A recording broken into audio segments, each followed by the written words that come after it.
ወዚድኒ ዒልመን እውቀቴን ጨምርልኝ ብለህ ዱዓ አድርጋላቸው። ነብዩም ይሄን ዱዓ አደረጉ። አልሐምዱሊላህ አላ ኩሊ ሐል፣ በማንኛውም ሐል ሁኔታ አላህ ምስጋና ይገባ። ደስተኛ ሆነህ ተቸግረህም ምንም ሆነ ምስጋና ለማን ይገባ? ለአላህ ይገባ። ሁሌ አላህን ማመስገን፣ ሁሌ አላህን ምስጋና መስጠት።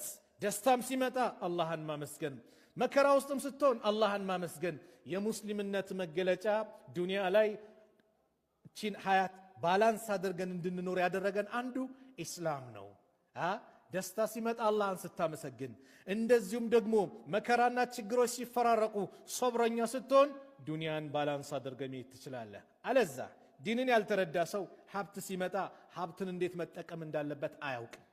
በላ ሲመጣ በላው ሰዓት ላይ እንዴት መሄድ መንቀሳቀስ እንዳለበት አያውቅም።